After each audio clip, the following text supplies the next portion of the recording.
Bora falar da queda recente nos preços da cotação do Banco do Brasil. Será que chegou o momento de encher o carrinho? Fica até o final do vídeo que eu vou mostrar o meu preço teto para o Banco do Brasil e vou explicar o motivo por trás. Olá pessoal, meu nome é Rafael, eu falo do canal Ponto de Investimento Sem Enrolação, bora lá?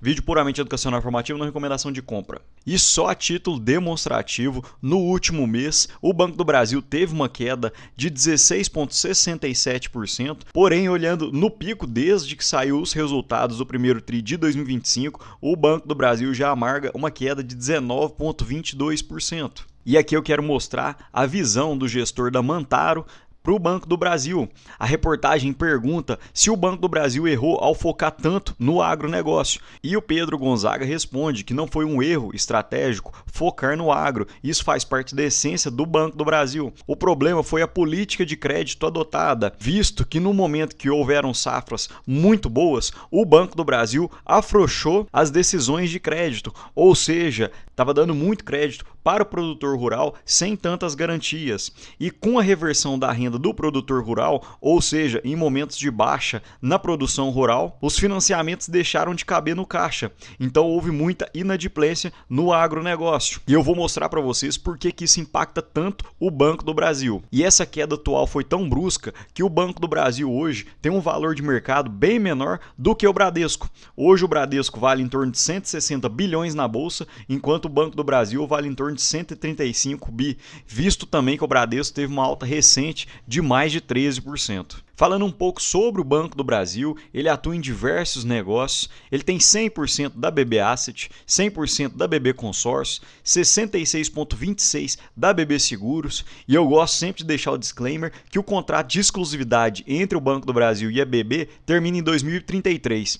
Porém, não faz sentido pensar que não haverá renovação, visto que o Banco do Brasil detém 66,25% da BB Seguro, e os executivos de ambas as empresas já demonstraram a vontade de restabelecer esse contrato. E aparentemente isso ainda não está precificado no Banco do Brasil. Assim que houver essa renovação, deve ter uma alta na cotação. O Banco do Brasil também detém a BBTS, a BB Américas, 49,9% da Livelo, Alelo, Elo, Cielo, Banco da Patagônia e o Banco BV. E fazendo apenas uma projeção, hoje o valor de mercado da BB Seguridade é de 76 bi, o Banco do Brasil detém 66,25% das ações, que seria de 50 bilhões. Se nós retirarmos os 50 bilhões do valor de mercado da BB, o Banco do Brasil sem a BBSE ficaria em torno de 85 bilhões de valor de mercado, e com a projeção de lucro para 2025 de 30 bilhões, na cotação atual, hoje o PL do Banco do Brasil estaria em torno de 4,54, que seria o menor preço sobre lucro entre os bancões da Bolsa Brasileira. Passando rapidamente pelos destaques do primeiro TRI de 2025, um lucro líquido de 7,4 bilhões, uma margem financeira de 23,9, o custo de crédito de 10,2 bilhões, receitas de prestação de serviços de 8,4 bi e despesas administrativas de 9,5. Ao lado, o próprio banco destacou já o guidance, ou seja, as projeções. E o Banco do Brasil já deixou claro que vai revisar o lucro líquido, a margem financeira e o custo de crédito. Ao lado, eu quis deixar apenas algumas projeções. Se eu multiplicar por 4, ou seja, se forem os mesmos números do primeiro TRI de 2025 para os próximos trimestres, deixei ao lado as projeções que seriam tanto para o lucro líquido, margem financeira, custo de crédito, receita de prestação de serviço e despesas administrativas, apenas a título de projeção. E realmente foi uma queda muito brusca no lucro líquido e, consequentemente, atrapalhando o ROI do banco, que saiu do primeiro TRI de 2024 de 21,7% para 16,7% no primeiro TRI de 2025 e uma queda de 20,7% nos lucros. Essa métrica é muito utilizada pelo mercado financeiro e o mercado acredita que normalmente bancos que têm um ROI de 15% tem que estar cotado por um preço sobre valor patrimonial de 1. E hoje o preço sobre valor do Banco do Brasil encontra-se em 0,74. Mas sempre haverá esse desconto porque o banco é uma estatal e o mercado fica sempre com essa desconfiança E o mercado fica sempre com essa desconfiança de empresas estatais. Então sempre haverá esse desconto. Porém, a gente tem que ficar ligado quando tiver um desconto muito maior do que o normal, pode ser que seria um bom momento de compra da ação. E aqui eu queria destacar o motivo do agronegócio ser tão forte para o Banco do Brasil. Percebam que o Banco do Brasil detém 50% de fatia de mercado do agronegócio. Ou seja, de toda a carteira de crédito de todos os bancos do Brasil, o Banco do Brasil detém 50% de market share. Então, quando há essa divergência, quando há uma queda nos lucros do agronegócio, consequentemente isso impacta os financiamentos feitos no Banco do Brasil e muitos produtores rurais deixam de pagar seu financiamento, consequentemente aumentando as provisões para devedores duvidosos. E apenas uma perspectiva para o agronegócio para 2025, aparentemente o mercado está acreditando em melhora para o segundo semestre de 2025. A Confederação da Agricultura e Pecuária prevê um crescimento de 7,4% no PIB do agro em 2025, totalizando 1,4 trilhão. E o valor bruto da produção da agropecuária deve atingir 1,48 trilhão em 2025, um acréscimo de 10% em relação ao registrado em 2024. Agora eu queria mostrar para vocês alguns cenários para a gente poder chegar num preço teto do Banco do Brasil, uma boa margem para a gente poder receber bons dividendos e em bons preços.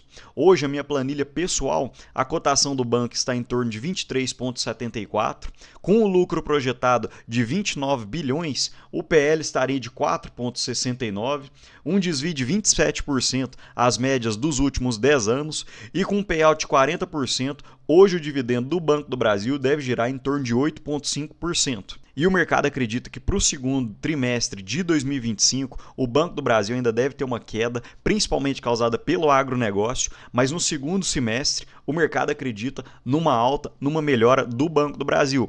Porém, eu quis ser conservador, multiplicando por 4 os resultados do primeiro tri de 2025, o lucro líquido daria em torno de 29,6 bilhões, então fui um pouco mais conservador e projetei 29 bilhões. E aqui eu queria mostrar dois cenários. O primeiro seria a queda na cotação. Hoje eu busco dividendos em torno de 9 a 10% em empresas principalmente bem estabelecidas, bem consolidadas como o Banco do Brasil. Então, para que isso aconteça, num primeiro cenário, seria a queda na cotação. Então, hoje, para podermos receber 9% de dividendos com um payout de 40%, o Banco do Brasil teria que estar cotado em torno de R$ 22,50. E para a gente receber 10% de dividendos, o Banco do Brasil ainda teria que cair mais 10%, mais que 10%, e teria que estar cotado em torno de R$ 20,25. Então esse seria um primeiro cenário. Aqui eu já estabeleço um pouco do meu preço teto, que seria em torno entre 20 e R$ 22,50, R$ 23 reais. Seria um pouco do meu preço teto que eu aceitaria pagar pelo Banco do Brasil, acreditando nessa projeção para 2025, visto que foi uma grande queda olhando as projeções para 2025. E o cenário 2 seria uma alta nos lucros dos próximos trimestres. Então, com essa cotação de 23,74 e com o lucro projetado para 2025 de 31 bilhões, teríamos um dividend yield de 9,1%. E esse lucro líquido não é nada irreal, pessoal. Se o Banco do Brasil entregar o mesmo lucro do primeiro trimestre no segundo trimestre e nos dois últimos trimestres do ano, o Banco do Brasil entregar em torno de 8 a 8,5 bilhões de resultado líquido, a gente poderia ter um lucro líquido em torno de 31 a 32 bilhões. E se o Banco do Brasil tiver uma explosão no lucro líquido para os próximos trimestres e eu projetar em torno de 33,5 bilhões, teríamos um dividend yield de 9,83%, chegando bem próximo dos 10%. Porém, esse lucro líquido eu ainda não acredito. Temos que esperar os próximos resultados para a gente acreditar que os lucros podem subir. Então vamos trabalhar primeiramente com um cenário um pouco mais conservador, em torno de 29 a 30 bilhões de lucro, para a gente poder estabelecer um preço, porque é mais fácil no momento atual a cotação cair do que a gente ficar projetando o lucro para os próximos trimestres. E é o que eu sempre falo, quedas são totalmente normais, sem desespero, pessoal. De 92 até a data atual, o Banco do Brasil já chegou a cair 75%, mais uma queda de 75%, em 2008 outra queda de 65%, em 2016 mais uma queda de 65%, em 2020 também, e atualmente a queda é de apenas 19,09%. Então, sem desespero, sem encher o carrinho, toma cuidado, faça suas projeções, faça seus estudos, mas sem desespero. Não é só porque caiu 15, 19% que você tem que sair comprando igual um desesperado. Lembrando que na renda variável pode cair ainda mais, nada sobe em linha reta, e a gente pode perceber nesse gráfico. O Banco do Brasil, de 92 até atualmente, entregou mais de 642.000%, contabilizando os dividendos. Então percebam que não é uma linha reta, não é uma linha bonitinha, é uma linha bem pontilhada. De 95 até 2005, em torno de 10 anos, quase que ficou andando de lado.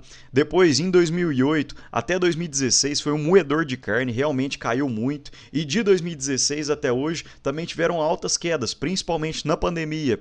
Então, sem desespero, sem vender a carteira inteira, concentrar 100% do Banco do Brasil só porque caiu um pouco, vamos aguardar, esperar um pouco, ou que a cotação caia um pouco mais, ou que os dividendos aumentem, os lucros aumentem. Então é isso, pessoal. Me fala o que vocês acharam da minha análise e faça aqui nos comentários a sua análise também. Eu sempre fico comentando e olhando todos os comentários. No mais, deixo um ótimo dia para vocês e um abraço.